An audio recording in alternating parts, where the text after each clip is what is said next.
Hello and welcome everyone. Ako po si Martin.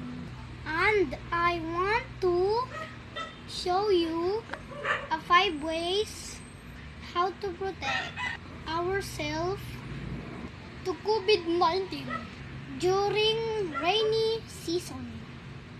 First, eating healthy food can help keep immune system strong. Like for example of drawing a balanced diet food. Number 2, maghugas ng kamay araw-araw. Mag-disinfect gamit ang alcohol. Number 3, wear a mask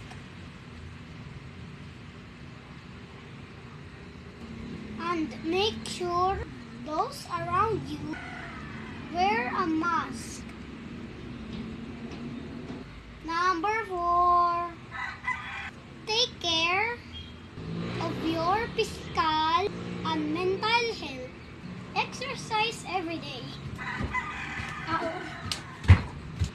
Number 5, huwag lumabas ng bahay kapag umuulan para maiwasan ang kasakit gaya ng lagnat, ubo, sipon.